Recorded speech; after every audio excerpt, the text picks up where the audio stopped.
Shalom, damai sejahtera untuk kita semuanya. Kali ini kita belajar dari Kisah Para Rasul 17, di mana pemberitaan Injil Tuhan Yesus Kristus yang dibawakan oleh Paulus dan Silas di kota Tesalonika. Di sana mereka tinggal di rumah seseorang yang bernama Yason. Iya, benar, mereka tinggal di situ. Mereka mengajar di situ tentang Yesus Kristus. Di sana ada juga orang yang percaya dengan pengajaran tentang Tuhan Yesus Kristus.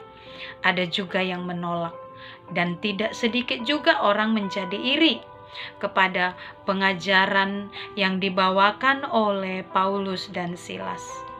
Iri, orang-orang Yahudi di sana itu jadi iri kepada mereka oleh karena pemberitaan Tuhan Yesus Kristus yang dibawa oleh mereka.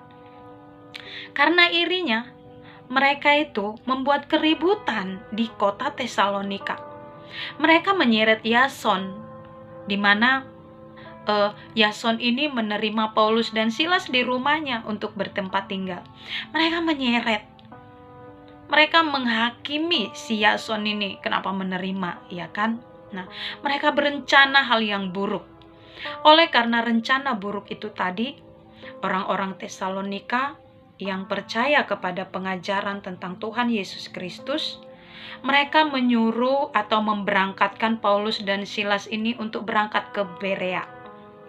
Nah, di Berea, mereka juga memberitakan tentang Mesias, yaitu Tuhan Yesus Kristus. Mereka memberitakan terus sekalipun banyak tekanan, sekalipun banyak ujian, tapi Paulus dan Silas tidak berhenti untuk tetap memberitakan Tuhan Yesus Kristus adalah Mesias.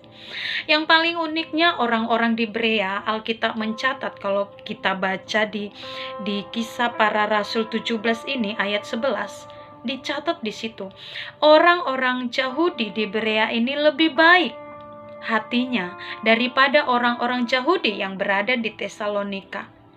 Apa yang membuat mereka lebih baik? Alkitab mencatat di sini, orang-orang Yahudi di Berea itu, mereka dengan rela hati menerima firman. Rela hati untuk menerima diajari akan firman Tuhan. Dan setiap hari juga Alkitab mencatat mereka belajar dan membaca akan Alkitab firman Tuhan. Jadi mereka nggak berhenti. Ketika mereka diajari, ketika mereka mendengar khotbah, mereka juga terus belajar di rumah. Mereka tidak cukup dan puas hanya mendengar, namun mereka menyelidiki apakah benar yang diajarkan itu. Mereka menyelidiki. Jadi orang-orang yang banyak makan firman Tuhan, yang memberi makan rohnya, akan ada pembedaan di dalam hidupnya. Akan nampak perbedaan itu di dalam hidupnya. Jadi percayalah, ketika kamu beri makan rohmu dengan firman Tuhan, maka rohmu akan menjadi giant di dalam hidupmu. Dan ketika rohmu sudah menjadi raksasa, maka segala yang baik akan keluar dari dalam hidupmu. Dan itu akan dilihat oleh orang-orang di sekelilingmu. Jadi mari, jangan hanya tubuhmu yang dikasih gendut, tapi roh juga harus kamu buat gendut di dalam hidupnya. Itu roh yang Tuhan sudah berikan kepada kita. Apa yang jadi makanan roh itu? Adalah firman Tuhan. Itulah yang membedakan kita dari orang lain, dari orang-orang yang tidak percaya akan pemberitaan Injil tentang Tuhan Yesus Kristus. Jadi mari, setiap kita pasti berbeda.